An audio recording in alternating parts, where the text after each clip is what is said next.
Welcome to Madasaling Pinoy, your prayer partner.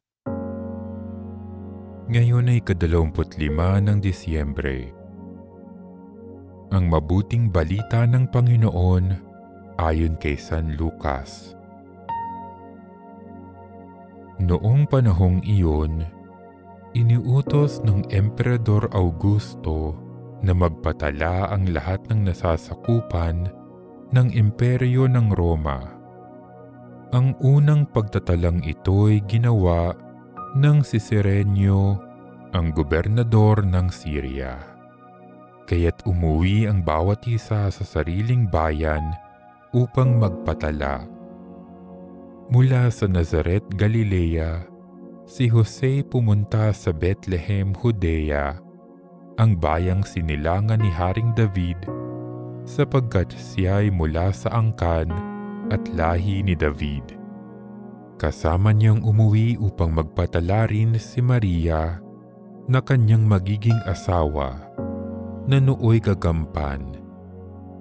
Samantalang naroroon sila, dumating ang oras ng panganganak ni Maria at isinilang niya ang kanyang panganay at ito'y lalaki. Binalot niya ng lampi ng sanggol at inihiga sa isang sabsaban sapagkat wala ng lugar para sa kanila sa bahay panuluyan. Sa lupain ding yaon ay may mga pastol na nasa parang, nagpupuyat sa pagbabantay ng kanilang mga tupa.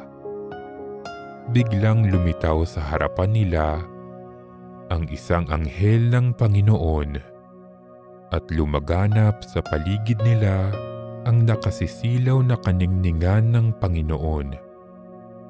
Natakot sila ng gayon na lamang, ngunit sinabi sa kanila ng anghel, "Huwag kayong matakot.